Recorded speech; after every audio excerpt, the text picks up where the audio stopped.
A quarrelsome ancient Egyptian monarch left Thebes, his name, his religion, and his throne 3,400 years ago. What followed is known to archaeologists. The short-lived city of Akhetaten was founded by the pharaoh Akhenaten, who ruled alongside his wife Nefertiti and practiced sun worship there. After his passing, his young son Tutankhamun ascended to the throne of Egypt and rejected his father's contentious legacy. But why did Akhenaten leave Thebes, the ancient Egyptian nation's capital, for more than 150 years? Welcome back, everyone. In this video, we will be talking all about the lost golden city of Egypt. The discovery of a rare industrial metropolis within Thebes that Akhenaten inherited from his father, Amenhotep III, may hold the key to finding the answers. The discovery, nicknamed the Lost Golden City of Luxor in a statement made today, will spark just as much interest, rumor, and debate as the rebellious pharaoh who abandoned it. On Thursday, the Egyptian Ministry of Tourism and Antiquities said that archaeologists had discovered a lost golden city buried beneath Luxor, the ancient Egyptian capital, for the previous 3,000 years.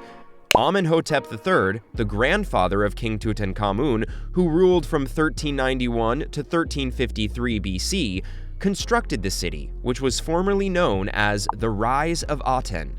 The Golden City was still in use during the reigns of Amenhotep III and his son Amenhotep IV, who eventually adopted the name Akhenaten, as well as during the reigns of Tut and the pharaoh who came after him, known as A.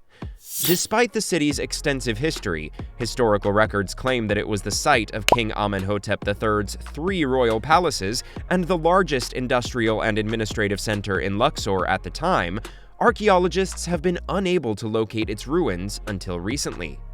Archaeologists have only scraped the surface of the expansive site since the city was first discovered in September of last year, making it difficult to determine where this discovery stands in terms of significance for Egyptology at this time.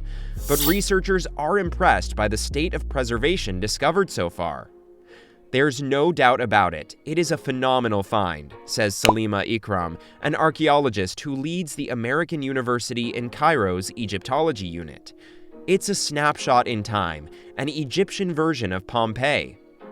The site was built during the reign of Amenhotep III, a pharaoh of the 18th dynasty who ruled from around 1386 and 1353 BC and oversaw a period of unprecedented riches, power, and luxury. He is believed to have shared Amenhotep III's final years of rule with his son Akhenaten for a limited period. But Akhenaten, who ruled from roughly 1353 to 1336, clashed with everything his late father stood for a few years after his passing. He ruined Egyptian civilization during his 17-year rule, discarding all but one of the pantheon, the sun deity Aten. Even his name, Akhenaten, which means devoted to Aten, was changed from Amenhotep IV. The heretical pharaoh persisted. In addition to relocating his royal residence from Thebes north to a brand new city he named Akhetaten, modern Amarna, Akhenaten orchestrated an aesthetic revolution that briefly changed Egyptian painting from stiff and uniform to lively and detailed. But after his passing, the majority of the ruler's remnants vanished. Akhenaten's capital, art, religion, and even name were disregarded and gradually erased from history, beginning with his son, the boy king Tutankhamun. Only Amarna's rediscovery in the 18th century brought the renegade leader's legacy back to life, igniting centuries of archaeological conjecture. What was daily life like for the great Amenhotep III, and why and how did the pharaoh's contentious change occur? There may be hints in the recently discovered city. The excavation site is located in a region famous for its archaeological wealth, straddling ancient and new. A funerary temple constructed for Amenhotep III in the 14th century BC is to the north, and Medinet Habu, a mortuary temple constructed for Ramses III about 2 centuries later, is to the south. A funeral structure, where Tutankhamun's subjects would have placed the food and funerary offerings they made him when he passed away around 1325 BC, was thought to have existed somewhere between the two structures, according to archaeologists. Instead, they discovered something entirely different: rows of Amenhotep III era antiquities and zigzagging mud brick walls up to 9 feet high. Everyday objects abound throughout the structures. Many are connected to the industrial and cultural output that supported the pharaoh's capital city.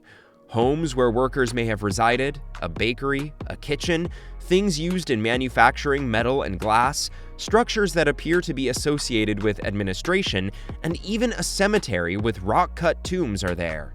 The city's size has yet to be established, but the hieroglyphics on numerous artifacts make its date obvious. 2 liters of boiling beef were found in a vessel marked with the year 37, corresponding to the rumored father-son rule of Amenhotep III and Akhenaten. Amenhotep III's royal seal can be seen on scarabs, bricks, vases, and more. According to Betsy Bryan, a professor of Egyptian art and archaeology at Johns Hopkins University, the structures also bore the name of his future heretic son. Bryan paid a visit on a day when researchers discovered a tiny clay ceiling inscribed with the hieroglyphs, "The item is found living on truth," when he was not participating in the dig. Bryan explains that's an epithet of Akhenaten. She claims that the city is a portion of his father's palace complex, known as Neb-Maatre, or the Dazzling Aten, despite references to the younger king. When Akhenaten gained control and decided to turn around, he left his father's city, and ostensibly all in it, behind. That omission benefits contemporary archaeology. "It's quite gorgeous," Ikram remarks. She remembers strolling through the intact towns, encircled by high walls, where she claims she anticipated an ancient Egyptian would appear around any turn. She asserts, "I don't think you can oversell it. It is astounding." Tutankhamun, who abandoned Akhetaten during his rule but established Memphis as his new capital, has reused the city. Who subsequently succeeded to the kingdom after marrying Tut's widow, appears to have used it. The location's 4 separate settlement levels reflect periods of use up to the Coptic Byzantine period, which lasted from the 3rd to the 7th centuries AD. It was then abandoned to the dunes until it was recently discovered. But why was it abandoned during Akhenaten's brief rule? Bryan says, "I don't know if we'll come any closer to addressing that question through this specific city."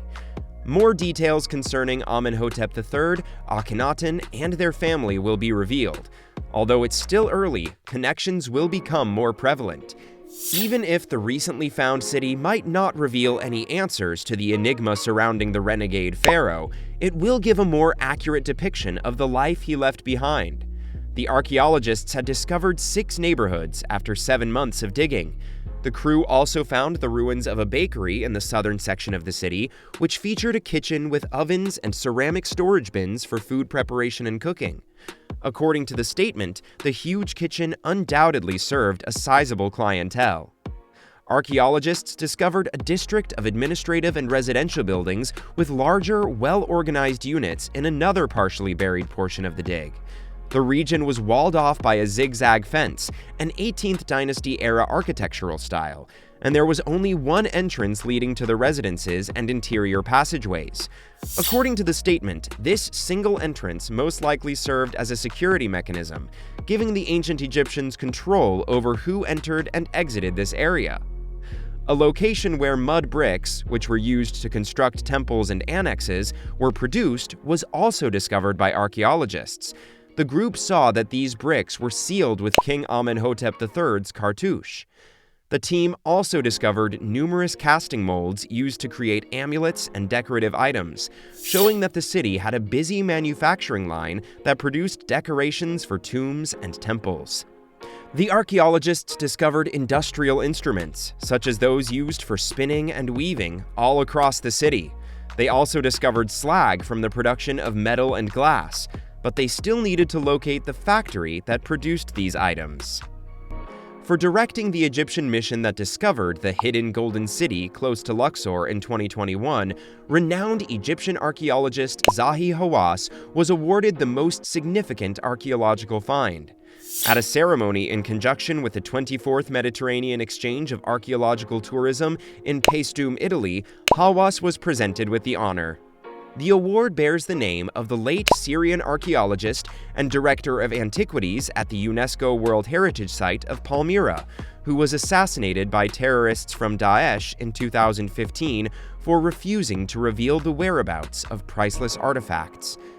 That is all for this video. We will be back soon with another informative video. Don't forget to like and share this video. Until next time!